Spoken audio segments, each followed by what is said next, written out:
Welcome back to a new episode of the Road Warriors Guide. I'm Alex. This is Dave. We're a channel about sales, manufacturing, and travel. So if you like those topics, you're in the right place. Of course, like and subscribe and share our content with anyone you know.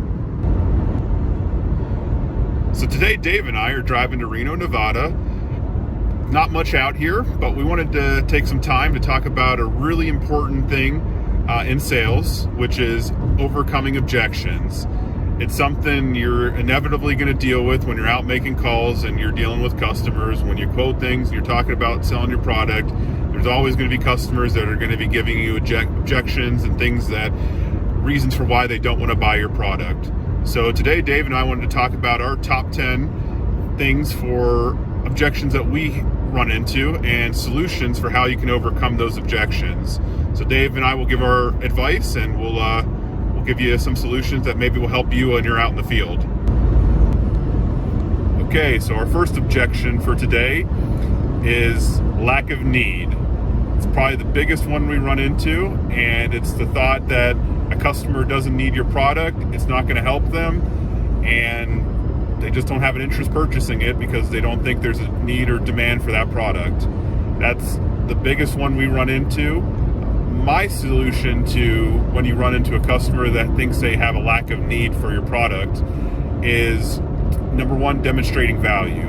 You got to demonstrate value of how your product will help them, how it's going to make them money potentially, or just bring them value in general to that customer. So you got to demonstrate the value of your product and how it's going to be a solution to your customer. So that's the number one thing you got to bring to your customer, is the value of your product, because if you don't have that, then they're not going to see a need and they're not going to see a demand for that product. And you could do that a number of ways. It could be reducing the amount of time that customer incurs on expenses or setup times or whatever.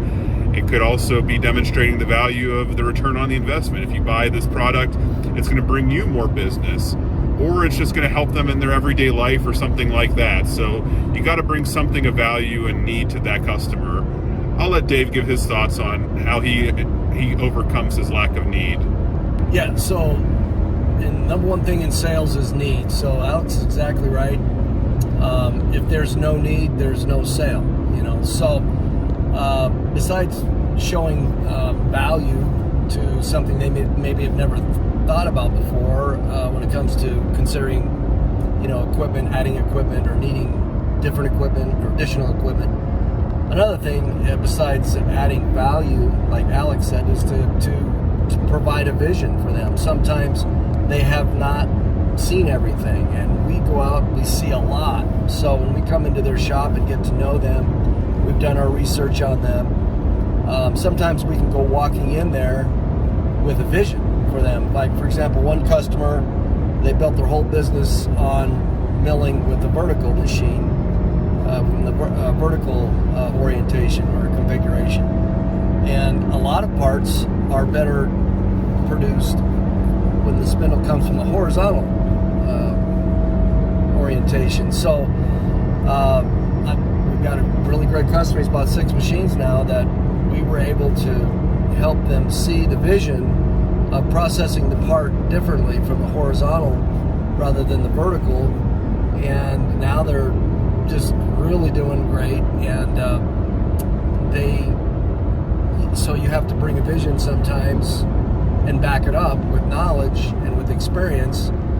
And sometimes the customers their need will all of a sudden to be developed because they thought, well, no, we're good. Vertical is the way to go. It's the only way to do it. And in fact, now they're more productive. They're more profitable because they've learned through us to process the part in the horizontal versus where they were doing the vertical. So providing value and providing a vision goes a long way to getting that need where it needs to be. Sometimes your customer already knows what they want and they're ready to rock and roll, and so now you're in the game against your competitors. And sometimes you walk in there and you create the need through value and through vision, and you're way ahead of your competitor when you do that.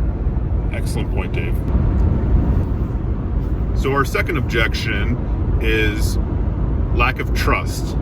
And this is a big one as well, because if the customer doesn't trust you, they're not going to buy your product regardless of what it is. And that trust could be they don't trust you as a salesman. It could be they don't trust your company. It could be they don't trust the support after sales. It's just in general that them not having confidence in your product and the confidence in you. So how do you overcome it? The solution that we give for overcoming lack of trust, I would say the number one thing is definitely you got to build a better relationship with that customer. Because if the customer doesn't have trust in you, that's going to be a huge thing about your relationship. There's not a confidence in your relationship. They don't believe that you bring something to the table that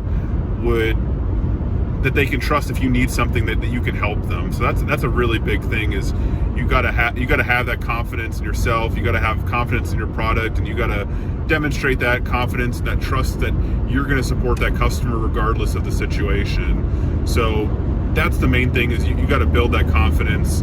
I think that's to be said, is to build a better relationship with your customer. So hopefully that gives you some ideas of what you need to do better as far as solutions to overcoming that lack of trust. But it's definitely a relationship thing, and you've got to build a better trust up with that customer. So let me take it over to Dave and give him his thoughts. Yes, besides need, trust is critical if you're going to move forward with anybody in a business transaction. So your preparation, your experience, what you bring to the table, how you take all of that and relate it to your customer's world, what he faces every day or she faces every day, and walking in prepared to the meeting, or being able to probe them during the meeting on what their problems are, what their objections are, what's holding them back in going to the next level or in becoming more profitable.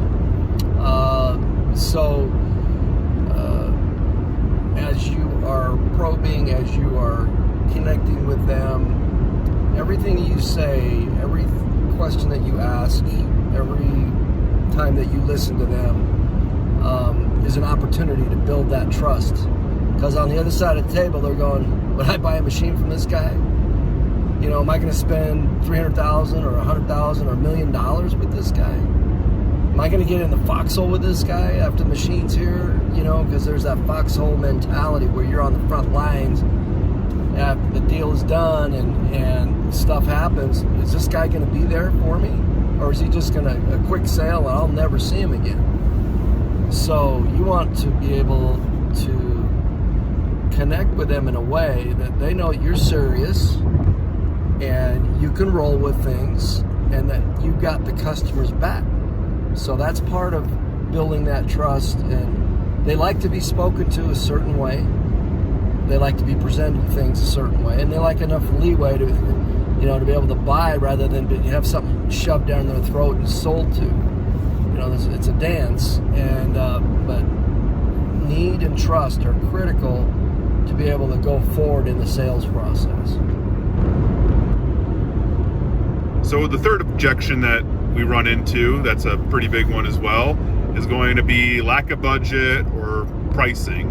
So that's when a customer says, oh, I can't afford this, or oh, we've already budgeted so much money and spent all of our money for our budget, something like that. So that's going to be number 3. Our solution to that, definitely, the first thing that runs into my mind is maybe it's a value proposition concern. Maybe they don't see the value of what you're bringing to the table, and you need to sell the value of the solution or the product that you're selling. So, maybe it's a value thing that you need to discuss with the customer. If it's beyond that, there could be some other solutions you could look at. One of the big ones that I use for solutions for lack of budget or pricing is going to be financing. So, hey, you can finance a piece of equipment, or you could finance the product and, extend out your payments. A lot of times, a lot of finance companies will do skip payments where, hey, you'll put an order in and you don't have to pay for 3 months or 6 months or maybe more than that. So financing could be a big solution to help with cash flow, can help your customer feel a little bit more comfortable about purchasing that product, especially if you're dealing with capital investment that's, hundreds of thousands of dollars or even millions of dollars. So that's a big thing that you could consider. Another thing could be payment terms as well. So cash flow is really important in businesses. So you could also look at potentially giving them, maybe a smaller payment, like a 10% or 20% deposit on a piece of equipment or a product that you're selling, and then maybe an extended payment over time. Like maybe you don't get the payment done for 3 months or 6 months. So helping with extended payments or lower deposits can also be a key to helping you there. Beyond that, there's also government grants and subsidies. Speaking for the machine tool capital equipment business, something that you could look at potentially is going to be the Section 179 write-off. So that's going to be a big solution for, especially for 2022, you can write up to $1 million off of your taxes. So instead of giving the IRS or the government $1 million, you can actually take that money and purchase a piece of equipment with it that can actually help your business. So that's a pretty big one as well. And there's other subsidies and grants out there that you could provide to your customer to help with that lack of budget solution. Final one that I would mention is going to be maybe your ROI. So the amount of time that it takes to actually get your money back and start making money on that product. That could be another big one when you're selling to a business, just showing them how quickly they can actually get a return on your investment. So those are mine as far as solutions for lack of budget or pricing. I'll let Dave give his thoughts. Yeah, I think Alex pretty much covered the pricing and budget, what kind of objectives we can get when we get to this part of the sales process. In general, I think all of those things are excellent suggestions by Alex, and strategies to look at when you're talking with a customer. Every customer is a little different, and every situation a little different. So Alex gave several that have helped me, and then it'll help him moving the sales process forward. But there's another element to price, because in general, when we talk about price, those are great. It's when you get to the close, and that may be another segment we do, price comes up a lot, and sometimes they use it as blocking because it's getting really close to the end, and it's just an easy one to use. And sometimes they're using it in many different ways, but I like to make sure that we're really focusing on the true objection. So I'll take that off the table for a minute. I say, okay, besides price, okay, is there anything else?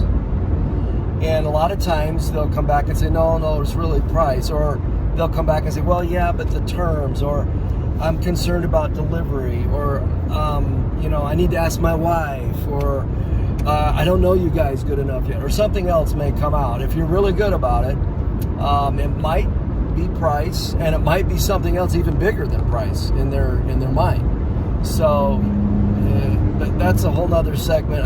When you get to price, sometimes it really is close, connected with closing as well, and that's how you get the final thing done, get the order, is your strategy in closing, making sure you're addressing, because you could go on forever. We just got 10 objections here. You're going to have 1,000 objections, and you don't need to answer every single objection to get the order.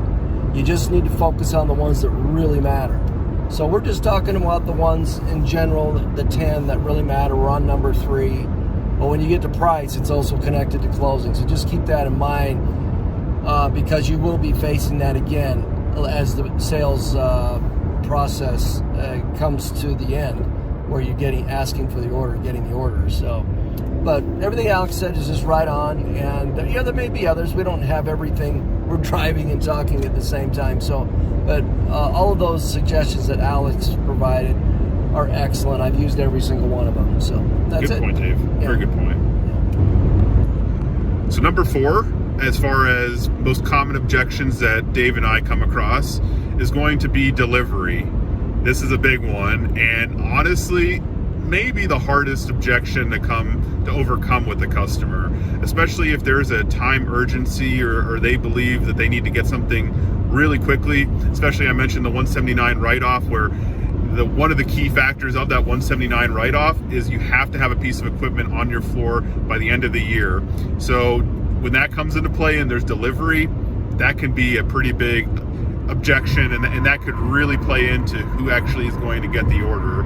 So for me, I'll give some objections, or some ways that I overcome that objection is going to be, for the number one way is if I have another product that can do the same work or can help provide a solution to that customer. Maybe it doesn't have all the bells and whistles and everything, but it'll still get the job done. If you got something like that, maybe instead of showing them the best product out there, the Mercedes-Benz of products that you got, maybe you show them the Chevy or the Cadillac or something like that. So you got to think about, how I can get the job done with maybe the inventory and what I have available. That's one way that I can overcome that objection when delivery is an issue. The second way that I overcome that is maybe you got a company that can outsource that work. If you're building something or making something that's going to make work for that, that's going to do work for that customer, maybe you could find another company that can provide that solution in the meantime, while they're getting their product made and delivered to them. That's probably the two best ways I think you can overcome the delivery objection. I'll let Dave give his thoughts on that as well. Yeah, right, Alex. The delivery is king, right? So it's kind of tricky. What you have in stock, you can move right away. If you have to have the machine built and it's 2 or 3 months, 4 or 5 months, 6, 7 months, sometimes you could have the best machine on the planet, the best price, but if they need the machine tomorrow and you don't have it in stock, they may very well buy from your competitor after all that, determining the need, building the trust, and answering all the other objections. And you've got these guys, they like you, you've made the connection, you've got the relationship. If you can't deliver, you're sunk. So part of it is, keeping inventory, or encouraging management to keep inventory of certain products. So you got them. If you got them, you can sell them, right? So that's the thing. And the only other thing you can do is knowing your inventory very well. When you walk in there, instead of Model A, you're gonna talk about Model B, because when Model A and Model B both can do it very well, and you've got B in stock and you don't have A, you're going to sell them B. I am anyway, because if they can still make a good profit, and be profitable, and be successful, there's no problem in selling B. But you don't always have that choice, but sometimes you do. And doing your homework before you walk in there, you never bring up A because you've got B in stock. So yeah. So number 5, as objections in sales that you may come across, number 5 is quality. And when I say quality, I'm talking about the quality of the product, the quality of basically the end product that you're selling. So when you're dealing with a quality issue, the customers don't believe there's a quality issue. I think the biggest solution to coming over and overcoming the quality is going to be, number 1, you got to show them and demonstrate that there is quality in your product and that you're going to stand behind the quality of that product. So how you can do that, you can do that from a number of ways. The two that come to mind for me are going to be, one is going to be referrals. So if you say, hey, this guy down the street has the same product and they love it, they're running it, it's great, and they've been having it for years and it's run and done great for them, and they've had no after sales support issues. I think that's going to be a key thing, is that you got a quality product, and that they can physically see a product and they know for a fact that you got that it's going to work and it's going to last a long time. So a lot of times seeing is believing, and having a referral or having someone that they can talk to about the product really can build a pretty good rapport as far as, hey, it's a quality product and we can use this product for a long period of time. The second thing that comes to mind for me, at least, would be company history. So you got a long history with this product, you've been selling it for 10 plus years, 20 plus years, 50 plus years, however long you've been selling it and supporting that product, and that you're not just a fly-by-night company that's never sold this product. I think that's another key thing that you could bring to the table as far as the quality of the product, because your company knows the quality of that product and they're willing to consistently sell it, bring it to market, and represent that product. So I think definitely company history and the background of your history with that product, as well as company referrals and people that they can talk to that have the product, are some pretty key things to overcoming the quality objection that you may incur when you're out there and selling to people. I'll let Dave give his thoughts as far as what quality objections he comes across. Yeah, right. Alex, thanks. What really helps is if you have a successful installation close by. They can talk to the customer by phone. In some cases, they can go see the machine running, and that really helps build the trust and the customer's comfort level as far as getting to know the product or the model that you're talking about and selling them. Another thing is, in some cases, we can be set up to do a demo cut or a sample cut, and we can show that by Zoom, or we can show that in person in some cases. So those are a couple things that you can do. And then finally, sometimes, and this is closer when you're in the closing process, most machines are 1 year warranty.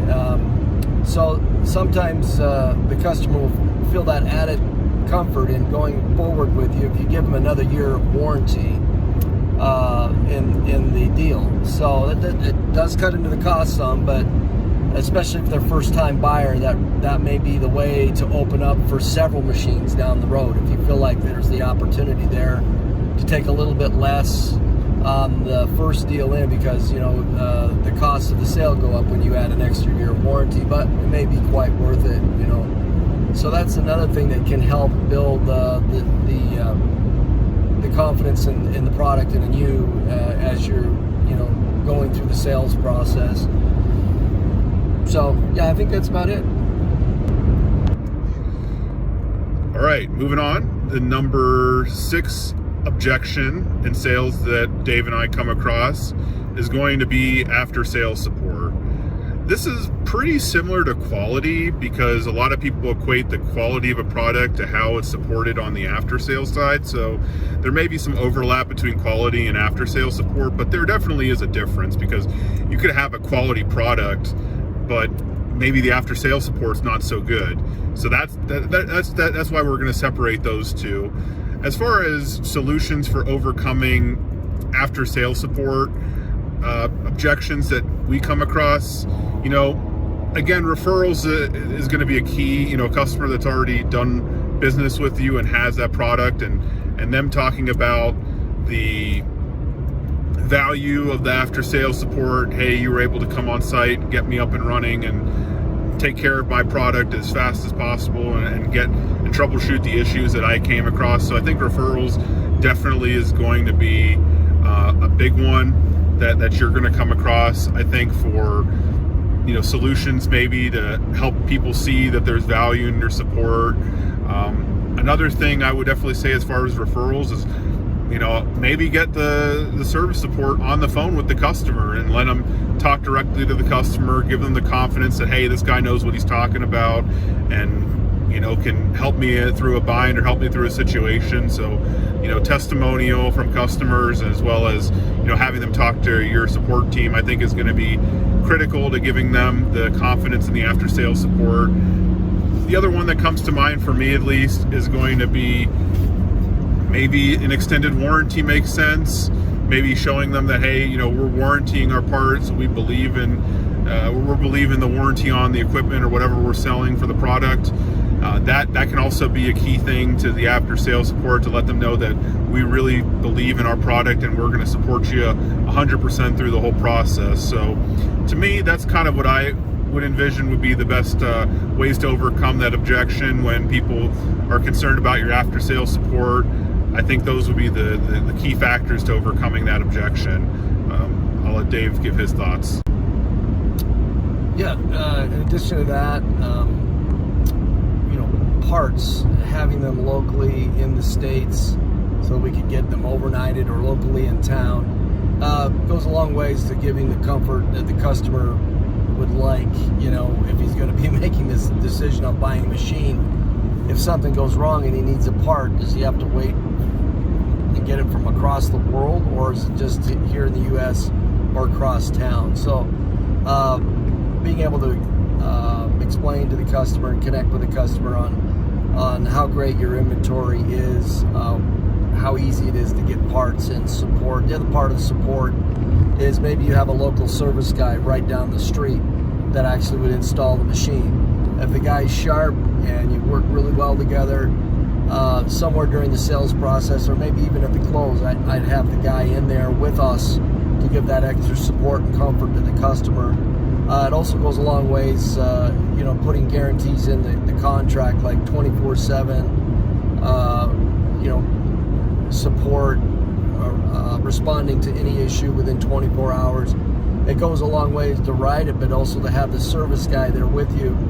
Also, on some certain sales transactions or contracts, you're going to have some application support. So a lot of times your application guy isn't in town with you. Maybe he's out, but be involved with the Zoom along the way, so a connection can be made with the customer on the sales side and the app side, and then it's the service side, as I meant before. So all the bases are covered. So when the customer goes to finally, cut the purchase order, he feels like, yeah, I've connected with Dave in sales.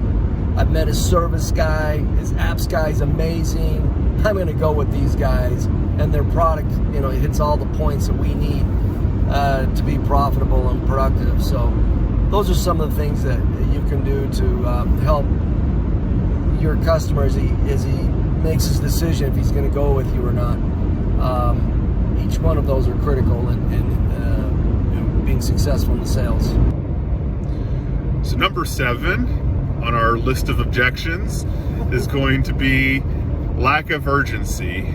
So what that means is maybe the customer doesn't feel like it's a priority, and they have other priorities and other equipment they're looking at. Maybe they don't see, whatever value of purchasing that equipment right now, so they don't have the urgency to move forward and purchase something. And that's one we come across here and there. It's definitely out there, and we get it a number of times. So I think that's going to be the key to us. One of the objections we run into every now and then. As far as overcoming this one, for me, I'm pretty notorious when I get a lack of urgency or customer doesn't want to make a decision on something. To me, it's going to be the one that makes the most sense as a solution to overcome that objection is going to be putting a time-sensitive thing or time-sensitive deal together where, hey, if you don't purchase this thing within X amount of time, you're going to have a price increase, and the price is going to go up 10% on the product you're selling. So maybe that's going to be something that will get them to budge and make it more urgent and a priority to purchase something. Maybe it's something along the lines of, hey, I'll throw in some sort of thing to sweeten the deal to make them want to purchase it right now, but you put a time frame like it's only good for 30 days or it's only good for a week or whatever. That's going to be, to me, something that I do a lot to make them feel like they need to push it and maybe make a more urgent push to try to get that product and purchase that product. So for me, time-sensitive deals are how I overcome that objection when a customer, doesn't see the urgency of moving forward. I'll let Dave give his thoughts. Sense of urgency. Yeah, you might have a dud here if they're, but Alex's strategy was worked. I've seen it work several times. So you need to find out if you've got a dud or if you've got a live one. You can. Another way to do it is to go back and demonstrate the value, demonstrate, how much more productive they're going to be, and also, word gets out. New business can be, coming in the door a little more easier with this new product. Could be, so you got to have the vision, go back over the points, and see if he's really there. And then also, you can, this is getting towards a close, but you can offer some price reduction, but you have to be really careful here because you have to think of future sales. You have to think of sales that you've already done in the area. You have to think of your competitor and where they come in and where your strengths are, where your competitor's weaknesses are. And you may have to offer a reduction of price. That does work for some people. It is appropriate in some cases, but you just have to be careful not to overuse it. Even in Alex's suggestion, some customers see that as kind of a trick, trick me in, because we're always trying to, or a gimmick, we're always trying to keep that trust level high. And some people are quite conservative or kind of touchy on if they feel like you're pushing them too much. So in some of the strategies are excellent, and some of them you have to use with caution or not overuse them, because then you'll just be like the other salesman that was just in there the day before you and putting the high pressure on and all that. So there's a balance to it. But when you got a guy that you're not quite, or gal that that they may be a dud, you got to probe, re-show the vision, go over the reasons why you're even talking about this purchase and this possible transaction, and then if necessary, give the right price reduction that actually goes to lead to closing the sale. So we've used all of them. You just have to be judicious in what you choose to use, and each one that you choose has a consequence because it's a very fluid situation. Sometimes you just need wisdom when you're using them. So. Yeah, and sometimes it's maybe a combination of the two or three or whatever. Sometimes maybe it's a time-sensitive price reduction, or it could be a variety of those. And Dave's totally right. You could, if you know your customer very well, sometimes they may not value a time-sensitive deal, or they may not value a price reduction. You kind of just have to go with your instincts and know your customer a little bit better to understand how you can probe and get the understanding of how you can demonstrate the urgency of purchasing now versus waiting later. Okay, so number 8 on our list is going to be lack of authority. So when you're coming across objections in sales and you run into someone with lack of authority as an objection, that's generally going to mean someone that they may not be the decision maker. Maybe they're going to have, say, oh, well, that's my boss's decision, or oh, I don't make suggestions for that. So they don't have the authority to make the decision on the product or whatever you're trying to sell them. So generally, when I come across someone with an objection of lack of authority, honestly, the only really best way to handle that one is to basically go find a new contact. You got to find out who the decision maker would be, try to get in contact with them, give your thoughts as far as maybe, some value that the person that you're talking to can discuss with maybe his boss or his higher ups that would demonstrate value to them to want to talk to you and introduce you to the right contacts that are making the decisions on that. And I think the other one on that fact, when you're talking about people that have the objection of lack of authority, you really want to also build a better relationship with that customer. And maybe that's, demonstrating value, trying to, build trust in that relationship with the customer.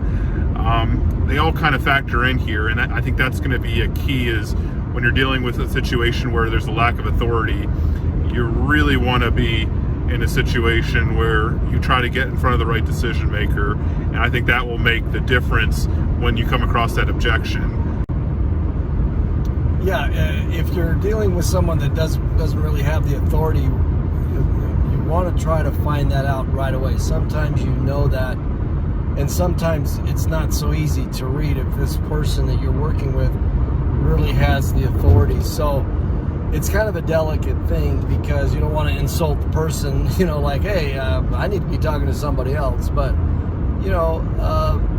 gaining the trust and connecting and having a good relationship is important, even if that person isn't a person with the authority. You just have to be tactful and kind of getting to that point where for sure, oh, this person doesn't have the authority, but he could be an ally for us at close if it does get to that point in the sales transaction. So just be aware that you don't want to spend too much steam and time and effort.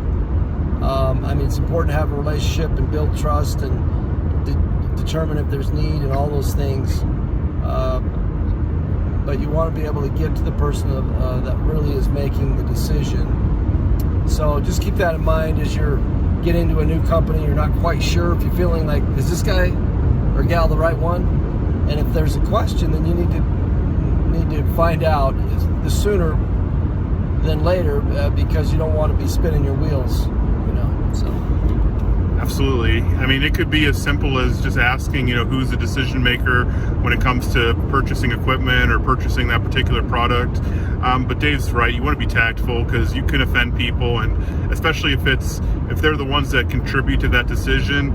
If you make a wrong impression, they may just completely X you out and move on to a different product. So you definitely want to be tactful with how you address that and how you approach that one, so that you don't turn that objection into a immediately being out of the game and out of the prospect of potentially selling them something. So good points, Dave. Okay, final two. So number 9 on our list of objections that customers will give you in sales. Number 9 is going to be content with a competitor. So that's a difficult one, and it does come up here and there, where a customer will say, hey, we're happy with what we've been buying, we're happy with the products we're getting from your competitor, and not really interested in what you're selling or what you're trying to promote to them. So that's a tough one. I would say, the solutions in that situation, number 1, a lot of times maybe you don't have what a competitor has, or maybe the vice versa. Maybe the competitor has something that you have, something that the competitors don't have. So, I mean, a lot of it comes down to demonstrating value, showing the value of your product, where maybe you can differentiate yourselves over your competitors, whether it's the actual product, the quality, delivery, all of the above. So you could use all those to your advantage to kind of gauge and gain maybe some trust with the customer and show them reasons why they should consider your product over the competition. So that's some of the ways I've personally went about when I come across competitors or people that give me the objections that they like their competitor and they like my competitor, and they are appreciative of what they're already getting with their current service. So those are some of the main things. The only other thing I'd add to that would be referrals. Maybe if they have a company that they know already, or people that they do work for, or just people in general that they maybe already know that have your product, maybe you could name drop, or maybe have them give a referral for you to the company that's giving this objection, and perhaps that will help gain a little bit more credibility and give them a little bit more reason to want to talk to you and overcome that objection of them being content with the competitors. So that's my thoughts. I'll let Dave give his thoughts as well. Yeah, customers that are content with the product that they're buying, that's a tough one. So knowing your customer and then knowing your competitors is key here. You want to be complimentary and conciliatory to a point, so it shows credibility in what you're saying, continuity. But at the same time, you want to point out the fact that if it's so that you have some products that fill the gaps of that particular competitor, and if you look around their shop or you've been on their website, you can tell, they do processes or they need machines that their content competitor, their competitor product that they're content with, they don't have that, and you do. So you want to be able to point that out in the conversation and maybe point to it on the line card and just kind of work your way in. Another thing that I do is, and Alex had mentioned it, sometimes we have a particular machine in stock and our competitor doesn't, and sometimes this is really critical when they need a new machine. So you want to maybe point out our strengths and where we are as far as stocking certain machines, and just be point out where our strengths are, where we have brands or models that the other one doesn't have that we may need in the future, and as they continue to grow or as they continue to evolve. So that's really basically all you can do. You can't hit this one too hard. You have to kind of finesse your way through it, because some people are really emotional about their brands and all their decisions they've made. So you kind of got to ease into this one. But sometimes there's opportunities that come up, and sometimes the person that you're talking with will consider, maybe looking at something that's not their favorite brand when it's outside of, you want to be maybe their second string for a while, and there's nothing wrong with being second string as long as you get your foot in the door and get one in there, show them what you can do, and then maybe you can become even more than second string down the road. So I've done that several times, where the only way in is to be second string. So yeah, a lot of things that I would mention as well is a lot of companies, when you're talking to them or quoting them, especially big, capital expenditures or equipment, that's a lot of money. A lot of them will always say, hey, I need to get 3 quotes. So maybe even if you're the number one quote, they're going to still reach out and get, competitor quotes and keep people honest. And so a lot of times if they say, hey, I'm content with my the competition and what they're providing me, I'll always say, hey, let me quote, and at least let me keep the competition honest, and let's make sure that they're still providing you a good value and a good deal, and at least that gets me in and at least looking at what I have to offer, and maybe to some degree overcome that objection if they allow me to quote and see what I can do versus a competitor, and maybe that's my way to get in as well. So the final objection in our list of objections that customers will give to you in sales, and this one actually comes up a little more than you would think, but it's something that comes up in particular for big capital expenditures, things that take up space, is no space. So maybe they have a big shop, it's full of machines, full of equipment, and they don't have any space to cram in another machine. You get this every now and then. It definitely comes up, and it's definitely an objection we run into.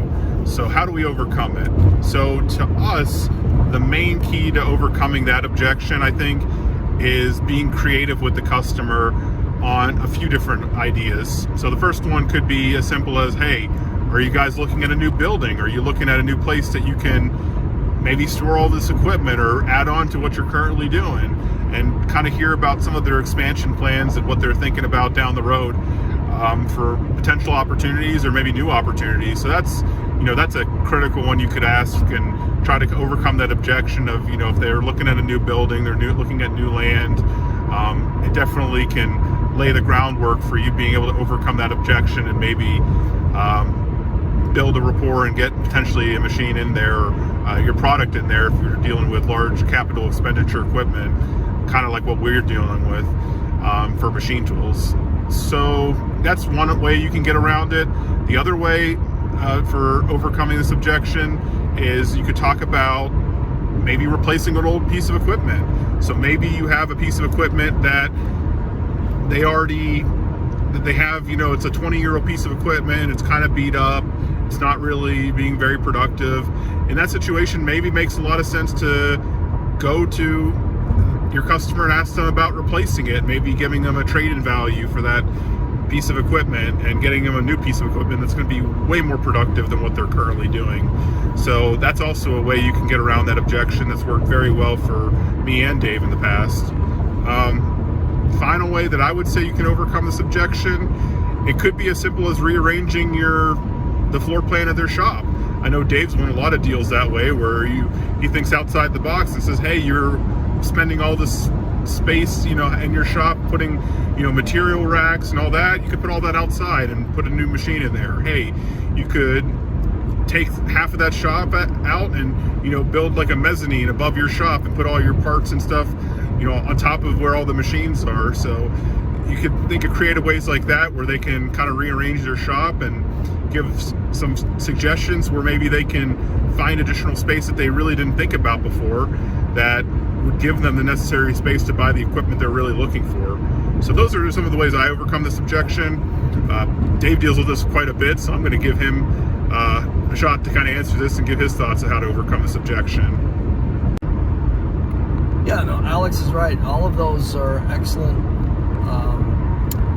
suggestions to help find a way to squeeze in another machine or make the customer more productive. You've got to have a high level of trust at this point, or they're not really going to listen to you. But if you've done your homework, you've gone through the process the right way, and if they really have a high need, between you and the owner or you and the contact, there more times than not you can find a way to get the needed equipment in there. And so just being creative and open-minded, brainstorming, the experience helps. A lot of different things to draw on there. But when there's a will, there's a way. And in some cases, the customer has to get a little outside of his comfort zone. I've had to work with customers to kind of open their mind. Again, that's going back to bringing the vision. There's, like Alex mentioned, an older machine that's less productive. With the newer equipment, sometimes you can put 2 machines in there, 2 spindles, twice as productive in the same area. And in fact, I'm working a deal on that right now, which really just, the customer never even thought about that. So, the customer's making money in his shop and he doesn't get to go out everywhere. But we as sales reps get to go a lot of places. So we can bring a lot more to the table when it gets to this part of the sales process, to open their mind, to change their paradigms, to get creative and a can-do type of thing versus, oh, it's a roadblock, okay, well maybe next time, or let me know, I'll get back to you when you've expanded or whatever, and just give up. I think you should be positive and take a look at every option. Sometimes you can't, but more times you can, if you just put your thinking cap on, bring your experience, and then can-do attitude with the customer. And lastly, I kind of kid with the customer sometimes. It's like, look, you need this QC shop this big, or do you need this welding area that big, or your shipping area? You can minimize there, you get another machine in that place. And in the end, sometimes just say, oh, just get the bulldozer in here, we'll just kind of push stuff over there. Another thing is you can tighten the aisles a little bit. Sometimes they like to get the forklift down there for material handling and whatnot, but if they're creative, sometimes they can get rid of a row or two, and next thing you know, instead of 1, you can get 2 machines in there. So a lot of times there's opportunities there if you really look for them. So. Definitely. Well, that's the end of our video. I hope you enjoyed it. If you have an objection that you'd like to add to our list, or comment on how you've overcome those objections, comment below. Of course, like and subscribe. Dave, any thoughts for the viewers? Just keep rolling down and get in front of the customer and try to help them and have fun doing it. I feel like we're giving up all of our secrets and sales, and all of our competitors are going to be watching this video and taking some notes. So enjoy. Yeah, enjoy. And if it helps, I mean, so many people have helped me, and a lot of them are dead and gone or retired. But any of this helps, just reach out to us if you got any questions. We'll help you. Absolutely. And we'd love to hear back from you guys. So, maybe you've got a suggestion or two that's helped you, and we can share it with everybody else. Yep. So. We appreciate you for viewing our videos, and thank you for your time and all of your support. Well, Dave and I are going to try to drive down. Our car keeps dying on us, so hopefully we can make it to Reno and be like true road warriors like we are. Enjoy it, guys. Road warriors out. See ya.